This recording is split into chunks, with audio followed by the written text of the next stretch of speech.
تو یہی چیز ہے. اب دیکھیں جب وسوسہ آتا ہے نا تو انسان جب اس میں الجھ جاتا ہے اور اوور تھنکنگ کرنا شروع کر دیتا ہے تو پھر وہ ڈپریشن بڑھتا ہے.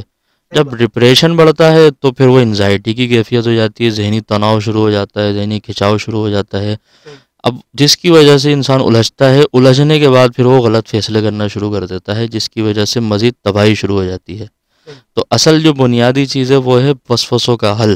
اگر وسوسوں کا حل آ جائے تو ڈپریشن نہیں ہوگا، ڈپریشن نہیں ہوگا تو انشاءاللہ انزائٹی، ذہنی تناؤ یہ نہیں ہوگا. جب یہ نہیں ہوگا تو فیصلے بھی صحیح ہوں گے اور معاملات بھی اچھے چلیں گے. تو وسوسوں کے حل کے لیے ہے اللہ کا ذکر کریں، اور اس کے ساتھ ساتھ بالخصوص یہ بات میں کہہ رہا ہوں اپنے سامعین کو کہ درود پاک کی لازمی کثرت کریں، کیونکہ درود پاک ایسا عمل ہے جو ایک ہر صورت میں اللہ تبارک و تعالیٰ وہ قبول فرماتا ہے. اور ایک اس کی تاثیر بھی ٹھنڈی تاثیر کہلائی جاتی ہے کہ درود پاک کی جو تاثیر ہوتی ہے وہ جلالی نہیں ہوتی، جمالی ہوتی ہے.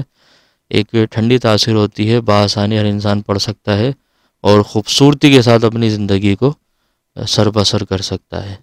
اچھا نجم، یہ بتائیے گا کہ چونکہ وسوسوں کی آپ گفتگو کر رہے ہیں، اور میں نے دیکھا بھی ہے اکثر ڈپریشن جو ہے اس کے بارے میں کہا جاتا ہے کہ ایک بیماری ہے، اس کے لیے علاج کے لیے جناب ڈاکٹرس کے پاس بار بار جانا ہوتا ہے، بار بار ڈاکٹرس کو کنسرن کیا جا رہا ہوتا ہے کہ جناب آپ جو ہیں ان کو دوائیاں دیں، ٹھیک ہے نا. ڈپریشن ہوتا ہے، انزائٹی بھی ہوتی ہے، اور پھر اس کے بعد مایوسی. اور مایوسی کے بارے میں تو اسلام خود کہتا ہے کہ مایوسی کرنا کفر ہے. آپ کو مایوس نہیں ہونا ہے، آپ نے کوشش کرتے رہنا ہے، اور یقیناً اس کوشش میں آپ کامیاب ہوں گے. تو آپ کے خیال سے جو اب دیکھتے ہیں زمانے کے اس وقت صورتحال دیکھتے ہیں، نوجوانوں کو دیکھتے ہیں، وہ اکثر ڈپریشن اور مایوسی کی طرف جا رہے ہیں، اس کی وجوہات کیا ہیں؟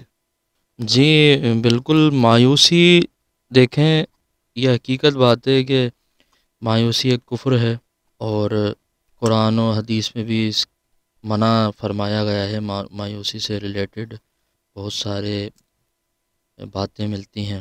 اب دیکھیں میں نے جیسے پہلے عرض کی، مایوسی ہو یا ڈپریشن ہو، اس کا جو سبب ہے ہمیں اس پر غور کرنا ہے. اس کا سبب کیا ہے؟ دیکھیں مایوسی کب ہوتی ہے؟ جب انسان کے کام خراب ہوتے ہیں، جب کوئی کام نہیں بن رہا ہوتا، کام نہیں چل رہا ہوتا، تب مایوسی ہوتی ہے. ٹھیک ہے، اگر کام بننا شروع ہو جائیں، کام چلنا شروع ہو جائیں تو پھر مایوسی کی نوبت ہی نہیں آئے گی. جب مایوسی کی نوبت نہیں آئے گی تو پھر معاملات بھی بہتر ہوں گے. اور مایوسی سے متعلق جو قرآن میں آیت مبارکہ بھی ہے کہ اللہ تبارک و تعالیٰ کی رحمت سے نا امید نہیں ہونا چاہیے، یعنی اللہ رب العزت کی ذات سے مایوس نہیں ہونا چاہیے. اور ایک بڑا مشہور یہ جملہ ہے کہ اللہ کے یہاں دیر ہے اندھیر نہیں. تو دیر ہو جاتی ہے معاملات کے اندر لیکن اندھیر نہیں ہے. اللہ تبارک و تعالیٰ سے عاجزی اور انکساری کے ساتھ اگر کچھ طلب کیا جائے تو وہ اللہ رب العزت لازمی قبول فرماتا ہے. ایک واقعہ میرے ذہن میں آ رہا ہے کہ نبی پاک علیہ الصلوۃ والسلام کے دور میں ایک شخص مسجد نبوی میں بیٹھا ہوا ہے ایک کونے کے اندر، اور اللہ تبارک و تعالیٰ سے عرض کرتا ہے، یا اللہ، سرکار علیہ الصلوۃ والسلام تشریف لائے ہیں اور آپ اس کو سن رہے ہیں اور دیکھ بھی رہے ہیں اور ایک صحابی کے ساتھ کھڑے ہیں.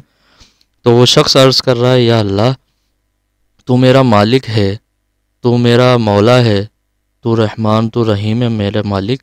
تیرے علاوہ میں کس سے مانگوں؟ تیرے علاوہ میں کس کے پاس جاؤں؟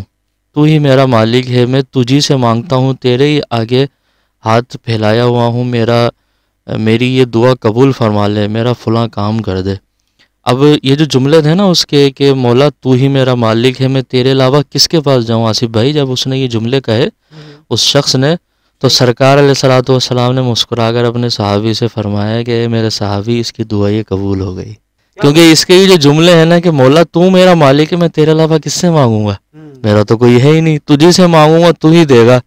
تو یہ جو جملے ہیں نا اس کے، اللہ تبارک و تعالیٰ نے ان جملوں کو قبول فرمایا اور اس بندے کی جو دعا ہے وہ قبول فرمائی. تو یہ مانگنے کا طریقہ ہوتا ہے. ہو کیا رہا ہے کہ انسان ڈپریشن اور پریشانی اور مشکلات میں اتنا گھرا ہوا ہے کہ مانگنے کے جو طریقے ہیں اللہ رب العزت سے کیسے مانگا جائے وہ تک بھول چکا ہے. تو رب العزت سے سب سے پہلے تو جب آپ اس سے طلب کریں، آپ جب نماز پڑھنے کے بعد جب دعا کے لیے اپنے دست اٹھائیں، اپنے ہاتھ اٹھائیں، تو یہ تصور غالب رکھیں یقین کے ساتھ کہ اللہ تبارک و تعالیٰ آپ کو سن رہا ہے، اللہ رب العزت آپ کو دیکھ رہا ہے.